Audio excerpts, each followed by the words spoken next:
Hello, my name is Cody Hall, and I am the host of The Faces Entrepreneurs Are People Too.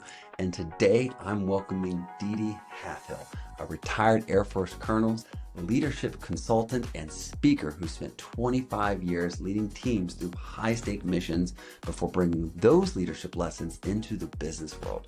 She reveals why blending structure with heart creates stronger teams, deeper trust, and lasting impact. Join us and discover how empathy and courage can transform the way we lead, live, and connect. Hey, DD, how are you doing today? Good. How are you, Cody? I'm excited. I'm ready for the weeks ahead. I'm ready for, spoiler alert. I know you're not supposed to identify the day of the week it is on podcasts, but for me, it's Friday. So I'm excited to relax a little bit before conference season kicks off. Yeah, I was actually just thinking the same thing too. Like, am I allowed to say it's Friday? But it is Friday, and I'm super Yeah. excited.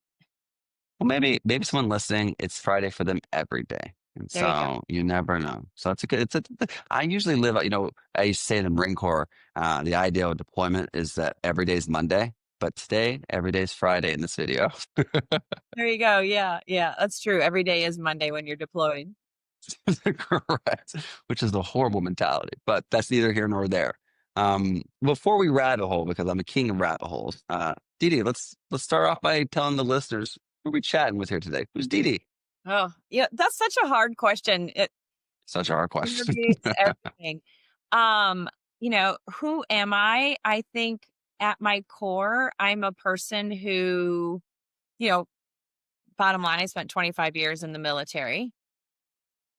Grew up in Thank Dubuque, you. Iowa. So I have this weird mix of that really Midwestern big heart and the structure and the love of a foundation, the love of a structure that gives you a sense of safety and purpose. So who am I at my core is probably a person who really wants to figure out more how you combine those two. How you take this world that has done so well with structure, bureaucracy, which can be good and can be bad, a sense of authority, because those things give us a sense of safety. They give us a sense of grounding, and then also bring more heart into it, bring more humanity into Well, it. So at my core, I'm just going through the world authentically, trying to combine those two faces.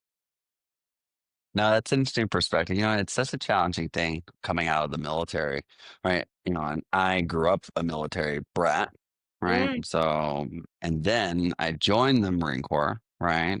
Uh, should have probably picked the Navy, but we got what we got. And so, maybe you should have picked the Air Force.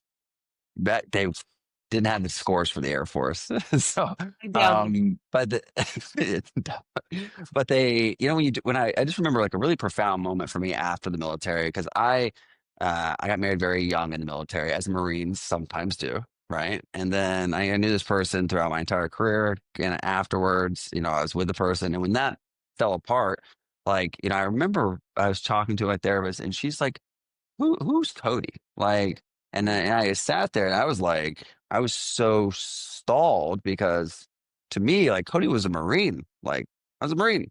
Like that's how you defined yourself, Yeah. right? Like that's what I was. And when in the absence of that structure, in the absence of that identity, you're asking yourself, well, okay, now what am I? Like I'm just a guy.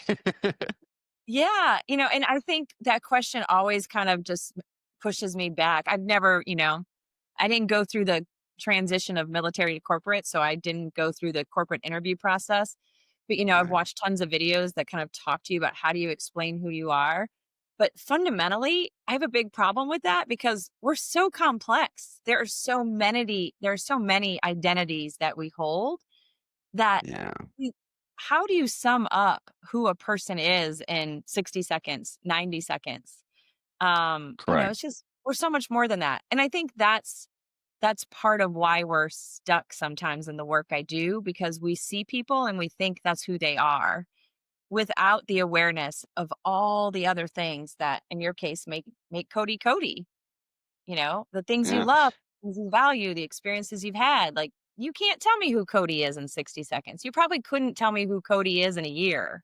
Like, we're just Well, so it's so complicated who we are, and especially we're talking to someone who is a public speaker, right? And that's, speakers, right? In those respects, like then you have this persona that you create, this character, right? That is your forward facing self, and then a really extreme version of this is a good buddy of mine, Rudy Reyes. If you've ever watched the TV series Generation Kill on HBO, he is a tall, handsome guy in there, and so he's actually a real person. He played himself in the HBO series.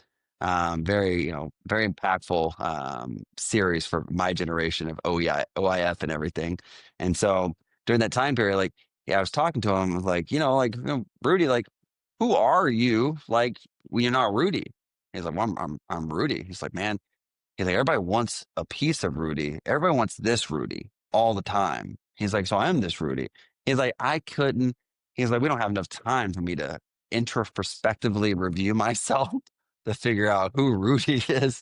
He's like, because I've been this Rudy for so long, right? And that's a challenge that we have as well as professionals, as speakers, right? Like you are who you are, and then you are another person, but that person sometimes is hanging out in the shadows a lot. Yeah. Are we this? So can I pause this? Are you getting, I'm getting a lot of choppiness. Are you getting choppiness? We are getting a little choppiness, but the great thing about this program is it uploads it little by little, and so it shouldn't mess with the video. So we're uploaded independently to the recording, and so it should not impact you. Okay. Should not impact you. Wasn't sure if it was my Wi-Fi or if it was just, yeah. Okay. No, it should be. 'Cause I'm seeing upload at 100%, so it's uploading steadily, and so don't worry. So If it ends, it should. I've seen it not be a problem before in the past. okay. TBT. If it ends up not working and you can't use it, no, that's okay with me. I don't mind. We'll record again. Okay. But I wanted to make a note of what you said there because you're right. So often we f- we put ourselves in the roles we think people want. Ironically, I was just having this conversation like 10 minutes ago because I was meeting with a speaking coach and she was telling me her perception of who I am on stage. And she says, "You come across as very Colonel like on stage. You have this sense of authority and You confidence." come. Yeah. And she said, I love that. "I know." She said, "I want to see more DeDe." And I thought, who is DeDe? Like, I feel like I'm showing DeDe. I like DeDe is standing there. That's who's there. And Yes. but you're so right that so often we kind of morph ourselves into the role we think we're supposed to be filling. We morph ourselves into showing up the way we think others expect us to show up. But two things really happen there. One, the people who are receiving you that way can feel the inauthenticity of it. We may think they don't, but they do. There is even if it's a thin veil of armor, there's some armor Mhm. between that is minimizing your opportunity for connection. It's getting in the way of connection. And then the second part is, especially in the worlds we came from, so many people, everything makes up who we are. Those, formative experiences, the values we were raised with, the values we've shaped on our own. And so much of that is in there. And we think, especially the bad moments, we think we've pushed it down. But the truth is, it comes out in everything you do, whether you see it or not. And Yeah. I'll give you an example. I was working with a leader the other day, and she grew up in a home in which her younger sister had a lot of medical challenges, like significant medical challenges. And she was always told as a young girl, "Oh, you're being such a good girl. You're being such a good helper. You do such a great job of taking care of yourself." So the message she heard was always be a helper, never ask for help. And now she's a senior leader leading a very large organization. Yes. She doesn't know how to ask for help because she was told not asking for help is a good girl. Yeah. I mean, that ties like a direct bone to like the Marine Corps as well, right? And I used to always think that it was an interesting mentality. Is like, figure it out was always the mentality. Like, Yeah. don't ask, right? Because in the military can sometimes do, especially like the closer you are to the line, right? This mentality of just like, you know. Don't ask stupid questions. Figure it out. Like you should know this, and so you get this mentality like, "Well, I don't want to ask questions because I'm going to get yelled at or they're going to make me run this mountain or something like that. Something bad's going to happen." And then so you just try to figure it out. So, you know, I had to fight that for a very long time. Like, ooh, how do I ask this question? I feel like I should know this question, but I don't want to make this mistake. Right. And Yeah. so you have to, and you have to untrain yourself. Like I had to untrain myself through an executive coach and therapist to be like, it's just a question, right? Actually, I want to verify that we're on the same page here. And sometimes I ask questions that I know people think like, why are you asking these questions? Zero cares. I rather ask, right? And know for sure. And I tell my team the same thing. Just ask. Don't guess. Just ask. Like when in doubt, ask. Yeah. And if you can't ask those questions and you are a leader, because the mentality is that leaders are supposed to have all the answers, we don't. We're guessing just as much as you are, if not more. I'm actually making all this up as I go. Aren't we all? Aren't we all, brother? This idea of curiosity. I work with so many organizations who are like, we want more innovation. We need our employee base to be more creative. And I always thought, that's the language I heard over and over again in the Air Force, right? Like we want our airmen to be more innovative. And yet you said something, and I don't even know if you said it. You said, they said to me, don't ask a stupid question, figure it out. The stupid with the question, it's just there. And it's always just there under the surface, right? That judgment of not only can I not ask a question, but if I do, it's going to be stupid. And I really wanted to Yeah, break that in my team. I had a team of nice. probably, I had 40 to 50 young officers in my group. Those are mid-level, I would say those are mid-level managers. They're Mhm. growing into mid-level managers. They might not even be mid-level yet, you know? And I really wanted to break that. I wanted to see more curiosity. So I sat down with them and I said, for 20 minutes, I want you to do nothing but write down every question you can think of about the United States Air Force. It can be, why do we wear the uniform we wear? Why do we have the policies we have? Why does this policy do X? Why does that policy do Y? What is it about the rank structure that we get right? What is it about the rank structure that we get wrong? I said, I don't care what the question is. For 20 minutes, I want you to write down every question you can think of. And I sat there and I watched them. And for the first 5 minutes, they're scribbling away, right? At about the 5 minute mark, I start to see a couple people, like you can tell, they're like, oh, I'm really trying to think of a good question. At the 10 minute mark, about 3/4 of the room was no longer writing. And then at about the 12 minute mark, there was one person still writing. And so we stopped. I said, let's stop. I'm going to put them out of their misery because they're all sitting there like, oh gosh, Colonel Oh, Halfhill is geez, like, 20 minutes. Colonel Halfhill's going to kill me. So I said, I'm going to put you out of your misery. I said, how many of you had 20 questions, or how many of you had 5 questions? The whole room raised their hand. I said, how many of you had 10 questions? Half the room raised their hand. How many of you had 20 questions? 3 people raised their hand. How many of you had over 30 questions? Nobody. And I often think about that moment. We want organizations that are innovative. We want our team to be creative. But both of those things require 2 things. One, curiosity. What could be different? What could be new? What could we change? What could be improved? And the second thing, courage. because to put yourself Yeah. out there in that way where you could be judged, someone could think it's stupid. Someone could think like that's never going to work here. And you suddenly have shown like maybe you don't understand the process. You don't understand the system. Yeah. We don't work on deliberately building either of those skills. The curiosity to even think the question and then the courage to put it out there.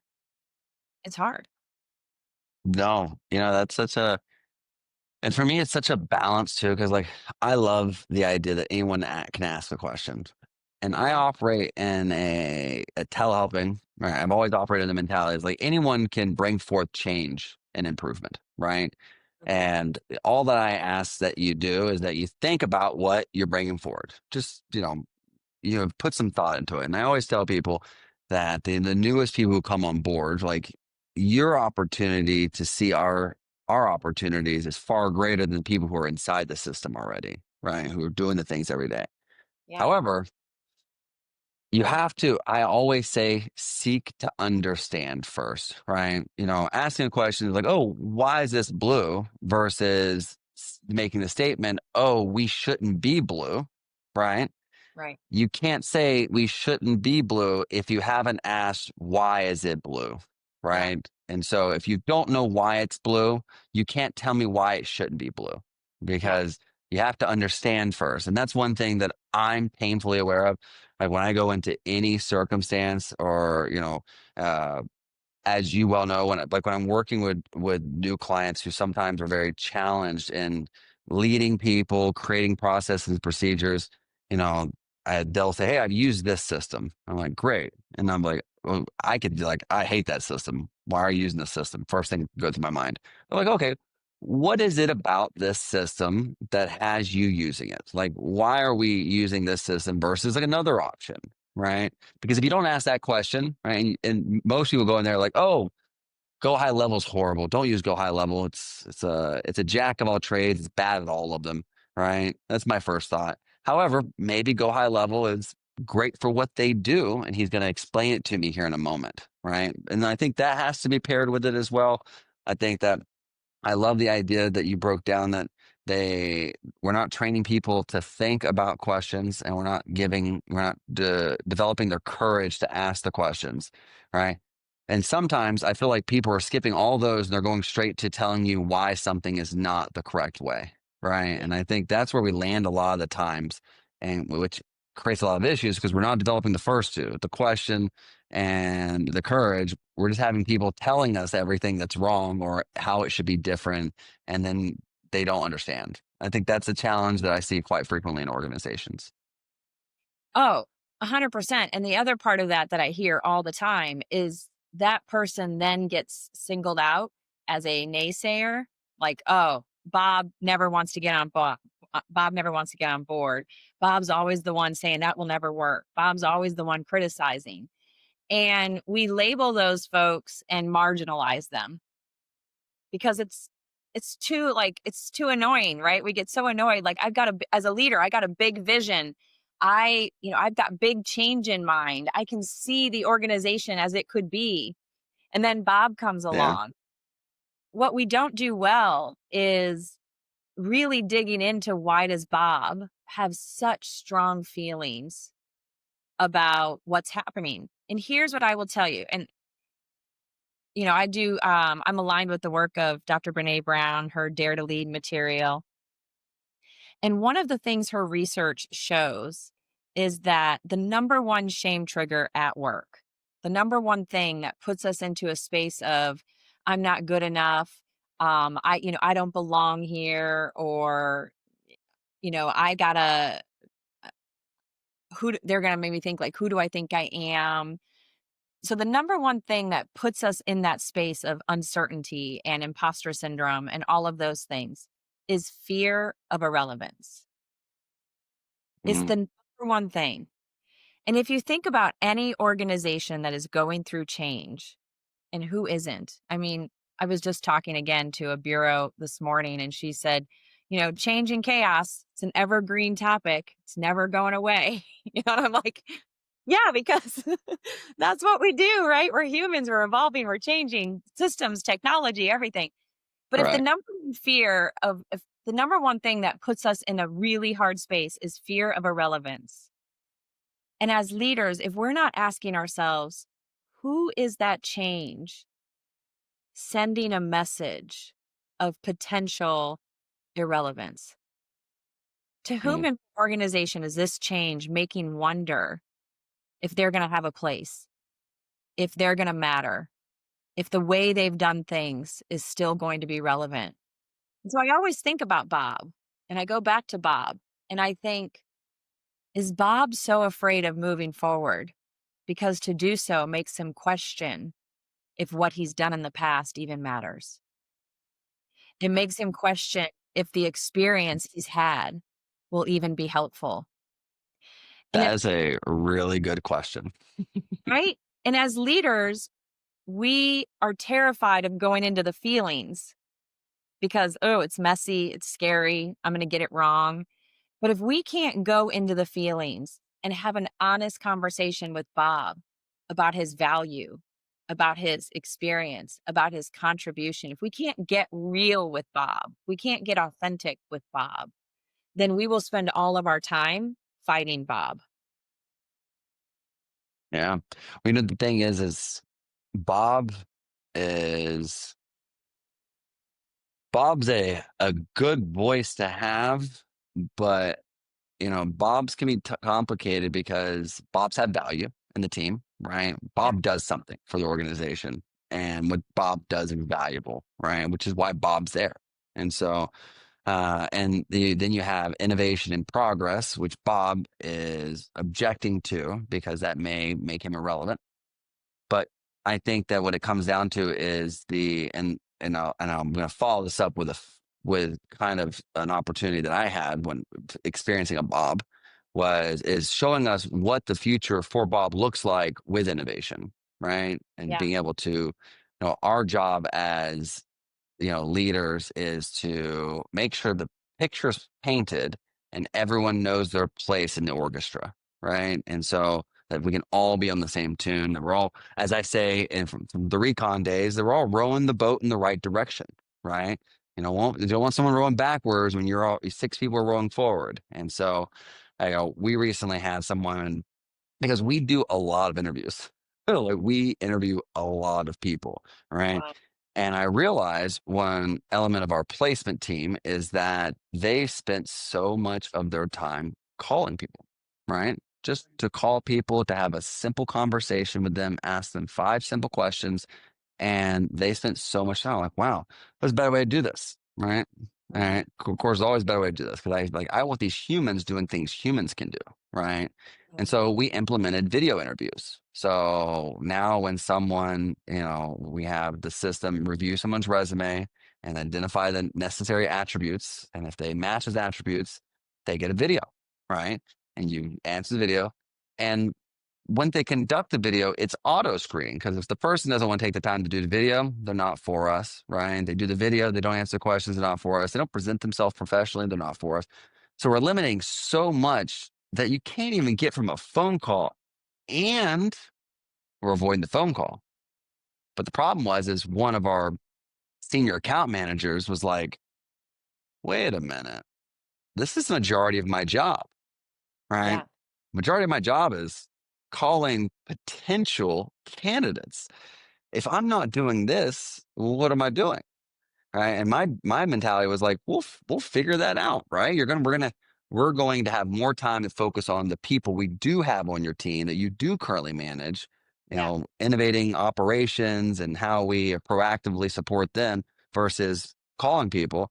And, and I had to wait, serendipitously, the person had unfortunate circumstances where they had to resign indefinitely. And so as soon as they did, I turned around and implemented the program because Bob wasn't a headwind anymore.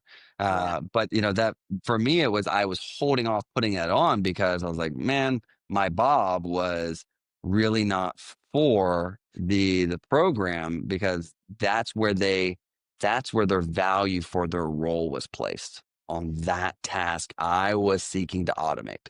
Yeah, 100%. And it's so it's so interesting that you say that's where their value for that role was placed. But I think what a lot of leaders don't appreciate as much as they could is so often the value we get at work transfers to the value we feel as a human. And if I don't have Yeah. value at work, do I have value? Like, it's a subconscious, and I'm gonna tell you, like, the Bobs never know they have a fear of irrelevance. It's so deep, it's so subconscious. Like, you wouldn't sit down with Bob and Bob wouldn't say to you, I'm afraid this change is gonna make me irrelevant. You know, like Bob doesn't even know. It's so like in I'm the worried you're going to fire me. right, right. And here's what I tell leaders, because what you shared is exactly what I see and I get it, is we try to paint the picture of how good it will be. We do one of two things. And I was just working with an organization that's going through a huge transformation. We do one of two things. We either paint the picture of glory. It's going to be amazing. Everyone's going to have a place. You know, there's going to be no challenges. And we're as humans, we're like, bullshit. Like, we know, right? Yeah. No, we're not. Yeah. Enough people have tried to paint a rosy picture for us. And I don't know of a single time it's ever been rosy. Like, everything has challenges, right? Or we do this, and we saw this a lot in the military, like, get on board or get out, right? We use our Right. authority. You're either going to get on the train or I'm getting rid of you. And I get a lot of leaders who push back and like, I don't have time for, getting into people's feelings, blah, blah, blah. I was telling this organization, it can look as simple as, listen, we're going through a big change. We've tried our best to show you what that change is going to look like. And I get it. It's not a perfect vision. We know there are going to be challenges. But I want to talk about something else. I want to address the fact that I know when we go through change, a lot of us probably wonder, am I going to have a place? A lot of us probably wonder, am I going to be able to contribute in a way I've always contributed? Do I matter here? Is the work I'm going to do, is it valued? Is my experience valued? And what I want to say to you is those are all normal feelings. There probably isn't a single person in this room that isn't asking themselves a question, something like that. But here's what I want you to Mm. know. You do have value. You do matter here. And we're going to do everything we can to make sure we bring the best of your skills along and we get you training in the skills you need because you matter. And then you go on. Yeah. That took what, 2 minutes? Took me back to my days where I was doing, during a large acquisition, we were being acquired. The company that I was part of was being acquired, and I led HR. And 60 something of the 80 something people weren't going to be taken to the mothership, right? And so again, I knew that, right? They didn't know that, but I spent all my day after the announcing of the acquisition chatting with people, right? People had worked in this company for so long and they're like, hey, I don't know, am I going to get a job? If I get a job, am I going to have to move to New Jersey? Right. And all these things like, oh, I'm living in Irvine, California. I don't want to move to New Jersey. Right. And so, the great thing there was this, alignment with them. Like, I too don't know if I'm going to be on the mothership. Right. I don't know if I'm being offered a role. Right. Either. And so, like, and that's the thing, is like, I'm sharing in the uncertainty with you. It's so human of us to wonder. I was offered a job. I was not moving to New Jersey. But it was a horrible time. One of my last HR jobs, just because that and the next one was just so heavily, in the layoff section of people. I do a lot of layoffs at this company because we were always going up and then going down. Get a contract, lose a contract, get a contract. And so I was like, man, this is so inhuman. And I think that, there's so many other ways to focus on growing teams in a way that allows you to re-leverage people. And I say that to those listening, repurposing a person to, like DeDe said, right? We're going to find your value and we're going to educate you on the value that we need you to provide is different than trying to put a square in a round hole, right? And so occasionally that person's value is not with the organization. And that happens all the time, right? Because if you're looking for a nurse in this new role and the person has all the emotional attributes that you're looking for, but doesn't have an RN certification, it's going to be hard for you to leverage that person's other skills. And so you can't avoid, and I used to see this all the time with a former COO. It used to aggravate me to no end because I was head of HR, right? And I'm not saying that I'm not warming, I'm a warm and fluffy person, but like,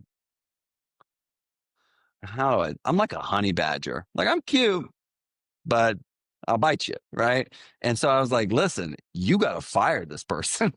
And he'll be like, he's like, I'll have the conversation today. Everything's good. Like, all right, great. Sounds good. Late in the afternoon. Hey, bud, how's that conversation? Well, actually, I found a place for them in another clinic. They're going to do great there. Yeah, they've never done the job before, but we needed to hire for this role anyways. And you're like you're avoiding responsibility that you have an unfortunate responsibility, but you have to make that decision because no, that person's not going to do that job. And then you end up firing the person 3 months later, or worse, in a very similar situation, that person ended up suing us, right? And so, like there are some negative outcomes to not making tough decisions. But yes, in certain circumstances, training them to success is the primary thought process. Can this person be what I want them to be? And I think there's a book, the name is How to Make a Few Billion, where he talks about the A, the B, the C, and the D players, right? And the idea is that B players can be A players, but a C player can't be an A player, right? And so, in big organizations, they really just want a bunch of C players, right? Led by a couple B players with some executives who are A players, right? And so there's a place for everyone in the world, but depending on your company, sometimes you don't have time to train a C player. Sometimes you just need the B player to be there already. Yeah, and I 100%, like you're going to have times when you have to let people go. Like you can't train everyone. But the Yeah, thing is, as a leader, do we want them to leave feeling badly, or do we want them to leave knowing we care about them and they matter? Like that's, correct. you're not getting rid of, you can't just kick people out the door. And here's the other thing leaders probably need to understand. I worked with this woman once. She was my secretary and the kindest woman ever. She would come in and she would say, ma'am, have you gone to lunch? Ma'am, I haven't seen you get up to get water in 3 hours. Ma'am, I brought you a cookie. And she was just always taking care of me physically. I would be like, no, Yeah, I'm fine. But she was always like just making sure I was like nutritionally okay. She was always bringing me just the food. basic. Yeah. No, yeah, no, I understand. Yeah. And so she was always taking care of me. But candidly, she was the worst administrative support I ever had. Like she was always canceling meetings with the 4-star accidentally. So I would get a call from the 4-star's office like, hey, are you coming up here? He's waiting for you. I'm now 10 minutes late to a meeting with the 4-star. For those of you who aren't in the military, that's not a good thing. Not a good thing. Don't want to be Yeah. late for the 4-star. I know. She was constantly like getting my admin products wrong. And I would get so mad with her. And then on the flip side, she was so kind to me, right? So I'm in this like, oh, you drive me crazy. You don't support me the way I need to be supported. And I don't need a sandwich. Like I bring my own lunch from home. And I was getting so annoyed with her. And so one day I sat down with her and I said, we were just having a conversation. And I said, if if you hadn't done this work, what would you have done? Because she'd been in this job, mind you, for years. And I was the third person that had worked for her she had worked for in like the last 5 years.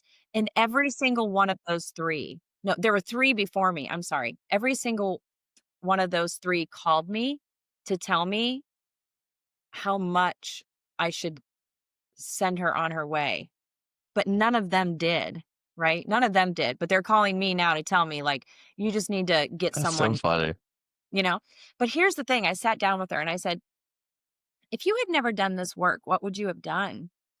And she said, oh, if I could do anything, I would go be a hospice nurse. And my heart broke. I tear up about this to this day because I Wow. thought you would have been an amazing hospice nurse. She cared so much for me and my comfort and my well-being. To have had someone like her by someone's side for the family, for the individual, and I thought you would have been amazing. But yet she stayed in a job. She was horrible. I love her dearly, but she was horrible. And I thought, what if someone 20 years ago had been brave enough to tell you, you don't belong here? You're not measuring up. This isn't the work you're meant to do. Would that have been the move that might have given her courage to step into nursing care and follow her heart into hospice, where she would have been incredible? And so sometimes as leaders, I think we shouldn't always think about them as hard conversations. We should think about them as being a gift to the person who might just need to know they have different skills, they have different gifts. No, no, very much so. And I think that I've I've had countless termination conversations. I can't even remember all of them, to be honest with you, ever. If I can't remember the first one, to be honest with you. But one thing I do know, and something I always preach to my clients is that, because you'll have clients, and I've expressed this to you and many other people, right? No one should ever be surprised by a termination. Right? It shouldn't be a surprise unless it's something negligent or grotesque in some manner, right? It shouldn't come as a surprise. When someone gets terminated, it should be say, oh, well, yeah, we've been on this path, right? I've seen the signs, I've been given the warnings, right? And and to be very clear, that can be very short, right? I had Amazon was horrible about this, right? Amazon, if you got a warning on Wednesday and you didn't approve it on Thursday, you got a follow up on Friday, you were terminated, right?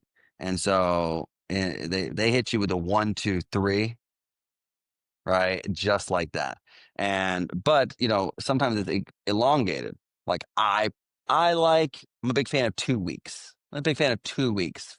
So when I have a conversation with somebody, I'm giving them 2 weeks to show measurable progress, right? And if I can measure the progress, I'm like, great.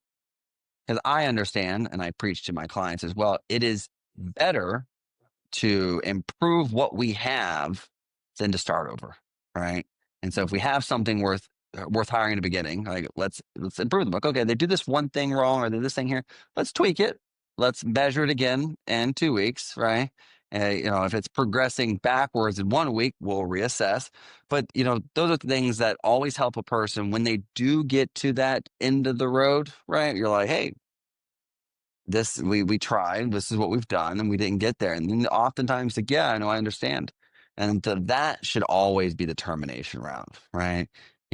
I've had terminations where people thrown computers at me. I've Oh, had terminations where people have like yelled and gotten aggressive, all types of things, right? Because sometimes I've had to do other leaders dirty work in the HR world, right? And, not always managing the exits. But I do love that telehelping, because one thing we hire from the very beginning is, does this person fit this role?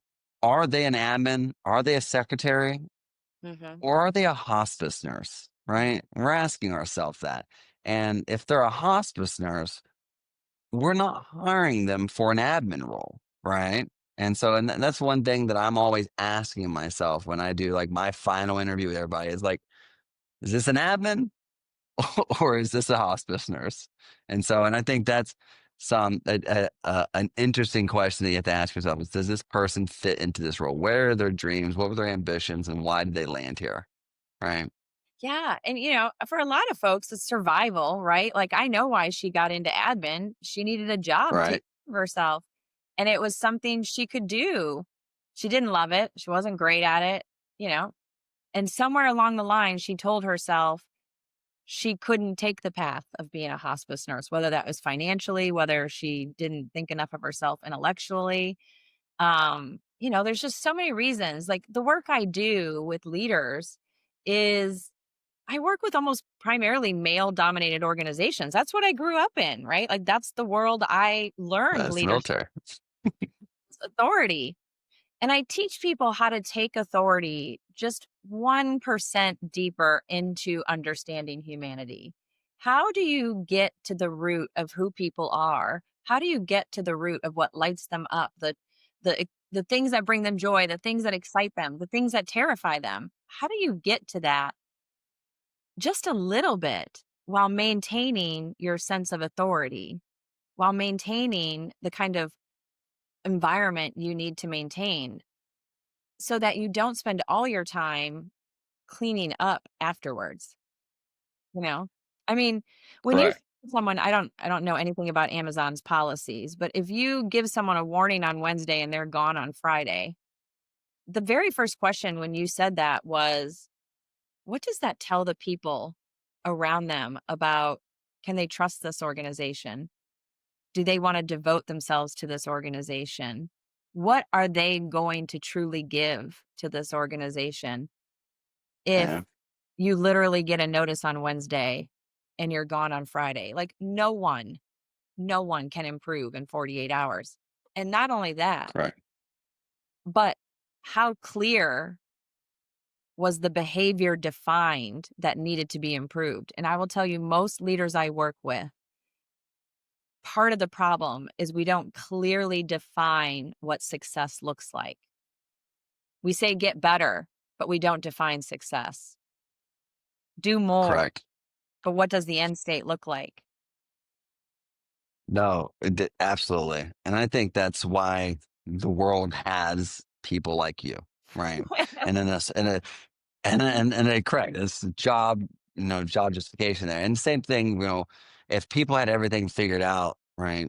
I mean, telehelping's job would actually be much easier. But a lot of the value we add for guiding people and supporting people, right, would be smaller, minimalized. So people are going to need a lot of help. And I think that's great that you found your direction after like leaving this structure, this authority structure to say, hey, listen, I'm going to go make this authority structure out here. And so that's wonderful that you found that place because you could have gone right into consulting, into organizations and working somewhere in another government industry, right? Very, adjacent to what you did in the Air Force. And so congratulations on that. So with that being said, DeDe, what's next for you? What's on the path of your development, your future, and where are you driving your career? Oh, dang. Well, with your help, hopefully I'll figure that out a little more. Right now, I'm so in the weeds that I don't know that I've really had time to think about vision. I will say, like, 30-second thought process. I love the speaking world. I love being able to go in and help leaders, hopefully, just do a little bit of a reframe about how you can lead in a way with humanity that doesn't feel soft. Like, I loved it earlier. You said, I'm not a soft, touchy guy. And it's so funny that every time I bring up humanity, that's exactly where most people go. So I want to stay in that space because I think it's an important conversation to have. The reality is society is changing, society is demanding it. So we either have leaders Yeah, who of adapt or those leaders are going to be left behind. I mean, if you looked at course. some of the studies in the last couple of years have shown, like, in the top 10 skills people are looking for in CEOs, the things we label traditionally soft skills are like 60 to 70% of them. Being able to Yeah, communicate, having curiosity, understanding empathy, the world is already going there. So leaders either get on board or get out. To use my old correct. analogy. But I think the other thing is, I really miss being a part of a team. I really miss setting a vision. I don't really have a team right now. I'm, solopreneur. A little bit of team with you. I'll have a team. But I really miss that. And so I've been investigating lately, what would that look like for me? Does that look like getting into the franchise world? Does that look like possibly getting into the association world? I miss being a part of a team, but I don't think I want to go into large corporate. Yeah. No, I it don't, makes complete sense. We see a lot of that with the monopreneurs at telehelping, and I think that's one of the coolest like tertiary value points that we bring. Like we oftentimes introduce someone to a team member that joins, and they're like, oh wow, well, I have someone to talk to every day, right? That's not a client. yeah, Like that's kind of nice, right? I mean, I appreciate that. Like, working from home, in an all remote environment, like I'm in my house and, it's nice to like jump on and chat with people who like explicitly work for me and like, okay, cool. I'm talking to this, like not just my clients. And I think that's a challenging part about the monopreneur is that when you work just by yourself, your communication either with potential clients or current clients. And so, which is good. However, they're not your team, right? They're on your side for as long as the service is being provided and good outcome. And yeah, so, that's always the thing to keep in mind. I mean, and I think that being able to deliver teams is a cool thing. I was just having the conversation with a guy last week. I'm like, make them a part of your organization. Don't yeah. just treat them like a tool. Like you'll get so much more out of them. They'll enjoy it. You'll enjoy it. It'll go crazy, right? And so I think that'll be a really cool and fascinating development for you. Yeah, yeah. I mean, my partner also works at home. So like the two of us are together 24/7. And when you talk about, do you have anyone to talk about that isn't a client? I'm constantly going to bother him. Like, you're never going to Hey, believe. you. That's so funny. Well, DeDe, it's been an absolute pleasure chatting with you today. I'm very excited for what the future holds for you. I think that your perspective is refreshing, and I think the combination of your development with the development of others is going to be a fascinating journey that I'm excited to be a part of at telehelping. So, thank you so much for taking the time to jump on my podcast with me. Super excited to share this out not only internally to my team, but also to the world. So, I hope you have a great rest of your Friday because we've already identified it's Friday. Yeah. And really thank you for your time today. Of Well, thank you. It's been a pleasure. course, man. Ciao. Thank you for watching The Faces. Entrepreneurs are people too. Please like, subscribe, and follow us on YouTube, LinkedIn, and Spotify so you do not miss any of our content just like today. We really appreciate you being one of our viewers and see you soon.